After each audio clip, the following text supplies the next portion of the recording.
The debate stage was set for what everyone expected to be a routine clash over immigration policy, but what unfolded shocked the entire nation. Under the blazing studio lights, Kari Lake stood poised in her striking red blazer, radiating confidence, as she launched into her fiery rhetoric, while Jasmine Crockett, calm and collected in her navy suit, listened intently. The audience buzzed with anticipation, phones raised to capture every word, when Crockett finally leaned into her mic and delivered 8 simple words that would shatter the night. The data doesn't support your claims, Kari. In an instant, Lake's composure unraveled, her face flushed red, her voice cracked as she erupted across the stage, and her carefully crafted image collapsed before millions of viewers. But it wasn't just Lake's meltdown that stole the spotlight. It was Crockett's devastatingly calm reply that turned the moment into one of the most unforgettable political takedowns ever caught on live television. Representatives' moment to shine. The debate moderator introduced both women, highlighting their backgrounds and the topic of discussion. Lake smiled broadly, waving to her supporters who erupted in cheers. Crockett nodded politely, acknowledging the applause from her side with a slight smile. The stage was set for what everyone thought would be another predictable political back and forth, but something was different that night. Lake seemed more agitated than usual, her movements more sharp, her smile more forced. Those who knew her well might have noticed the slight tremor in her hands as she adjusted her microphone, or the way she kept glancing toward Crockett with barely concealed irritation. The first 20 minutes proceeded normally enough. Lake delivered her standard talking points about border security, her voice rising and falling with practiced political theater.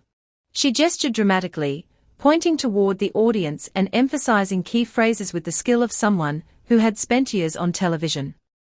Her supporters applauded at all the right moments, their enthusiasm feeding her performance. Crockett, meanwhile, responded with facts and figures, citing specific legislation and court cases with the precision of the attorney she had been before entering politics. Her delivery was steady, professional, almost academic in its approach. She didn't play to the crowd or use dramatic gestures. Instead, she simply presented information, her voice never wavering from its calm, measured tone. The contrast between their styles was striking. Lake was all fire and passion, her words designed to ignite emotions and rally supporters. Crockett was cool and analytical, her responses crafted to inform and educate.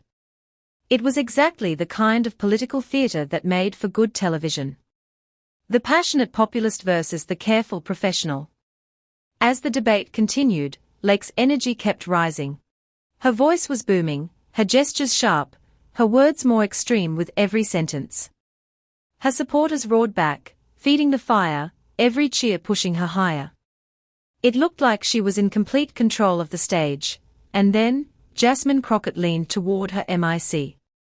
No theatrics. No raised voice. Just 8 calm words. The data doesn't support your claims, Kari. The room froze. Those words weren't loud, but they cut sharper than anything Lake had said all night. And within seconds, they set off one of the most shocking political meltdowns ever captured on live TV. To understand why those 8 words hit so hard, you have to understand Kari Lake herself. Her entire political identity is built on being the fearless truth-teller, the fighter who never backs down. A former TV anchor turned firebrand, she became a hero to her base by saying what others wouldn't. But her rise came with controversy, failed election battles, endless lawsuits, and a reputation built on defiance. For Lake, showing weakness wasn't an option. Her career depended on never backing down. Crockett's supporters wanted more than fire. They wanted a leader who relied on facts, research, and careful policy. This wasn't just a debate about immigration, it was a clash between 2 completely different visions of politics itself. On one side stood Kari Lake, pure passion and instinct, thriving on raw emotion and crowd energy. On the other, Jasmine Crockett, calm, methodical, armed with data and precision. The stakes couldn't have been higher.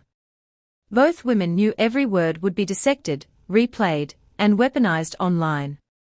For Lake, this was supposed to be another easy win, another night where her rapid-fire talking points and fiery presence left her opponent scrambling. What she didn't expect was Crockett's strategy. While Lake rehearsed her greatest hits, Crockett had been studying immigration reports, economic studies, and legal precedents. She came armed with facts for every one of Lake's favorite claims. As the debate hit its midpoint, the contrast was crystal clear. Lake relied on charisma. Crockett leaned on preparation. And when those two forces collided, the result would shock everyone in the room and go viral across the internet. The tension was boiling. Lake's rhetoric kept escalating, her claims growing bolder, her delivery more dramatic. The crowd cheered louder with every punchline. And just as she built to what sounded like another knockout moment, she thundered, Lake declared, her voice rising as she gestured toward the audience. We have seen a massive increase in illegal border crossings, and the economic impact on American families has been devastating. The current administration's policies have created chaos at our southern border, and working-class Americans are paying the price. Her supporters erupted in applause, many jumping to their feet to show their approval. Lake smiled broadly, clearly energized by their reaction. She had delivered variations of this speech hundreds of times, and she knew exactly how to build momentum and keep her audience engaged. But as she continued, her claims became more specific and more dramatic. She began citing numbers about crime, rates, drug seizures, and economic costs that seemed designed more for emotional impact than factual accuracy. We are seeing record numbers of dangerous criminals crossing our border, she declared, her voice now at full volume. The drug cartels are making billions while American families live in fear. Crockett sat quietly during this performance, occasionally taking notes on the pad in front of her. She didn't interrupt or try to steal attention. Instead, she simply listened, her expression neutral and professional, but those who knew her well might have noticed the slight tightening around her eyes, the way her pen moved more quickly across her notepad as Lake's claims became more outrageous. Lake was now in full theatrical mode, pacing slightly behind her podium as she delivered her most dramatic lines. They want you to believe these policies are compassionate, but there's nothing compassionate about the chaos and violence they've created. American citizens are being ignored while resources are poured into supporting people who broke our laws to get here. The applause from her supporters was now almost constant, creating a feedback loop that pushed Lake to even greater heights of rhetoric. She was clearly enjoying herself, basking in the adoration of her audience and the feeling of complete command over the room. And they'll tell you the statistics prove them right, Lake continued, her tone now mocking. They'll throw numbers at you that have been manipulated and twisted to support their failed policies. But the American people know the truth. They see it in their communities every single day. It was at this moment that Crockett made her move. She didn't wait for Lake to finish her complete thought or pause for breath. As Lake was building to another dramatic crescendo, Crockett simply leaned forward to her microphone and said in her characteristic calm voice, "The data doesn't support your claims, Kari." The effect was immediate and devastating.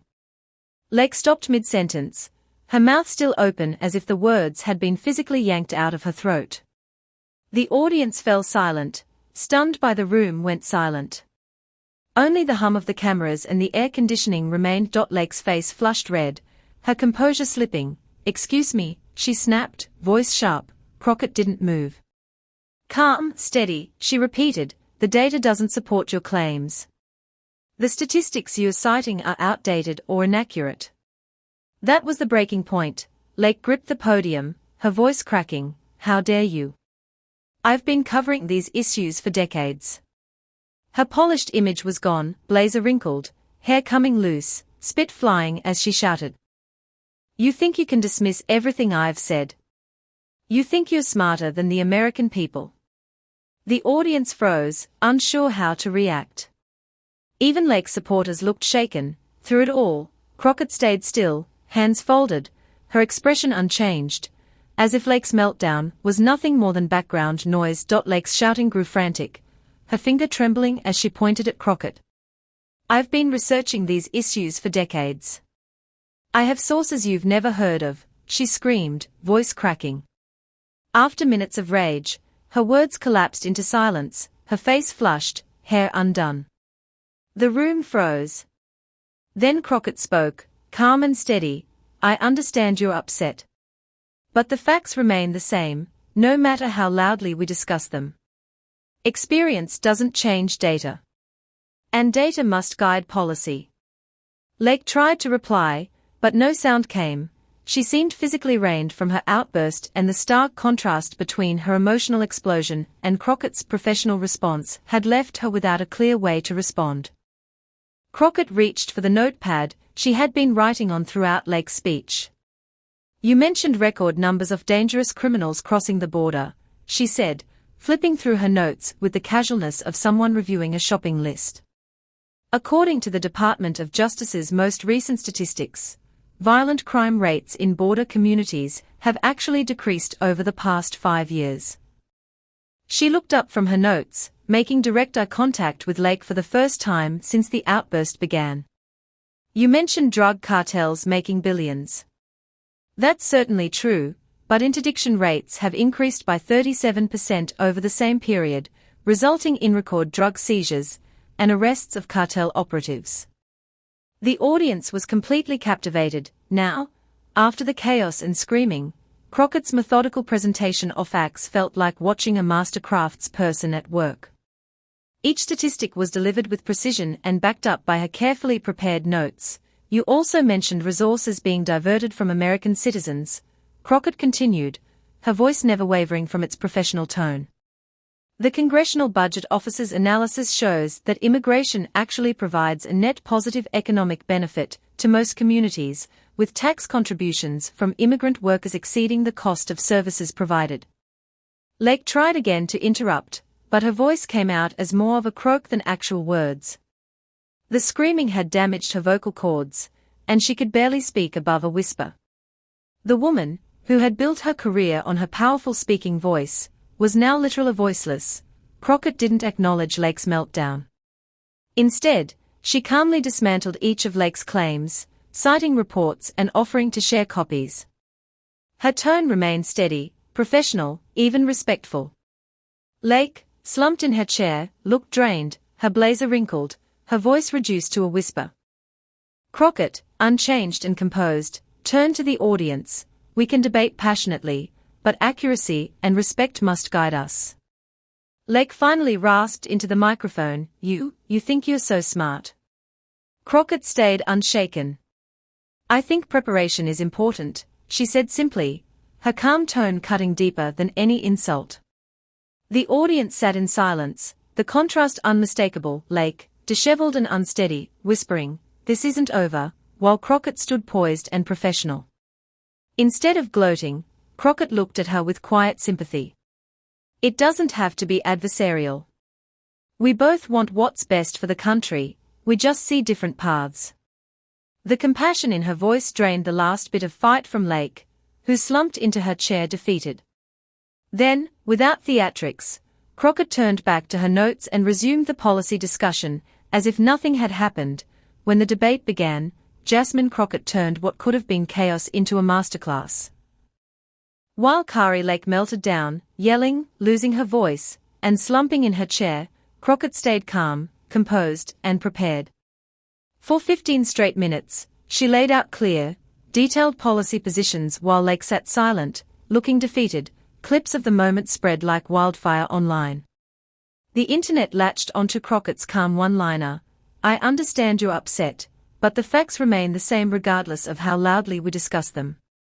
That single sentence became an instant viral moment, contrasting Crockett's professionalism with Lake's outburst.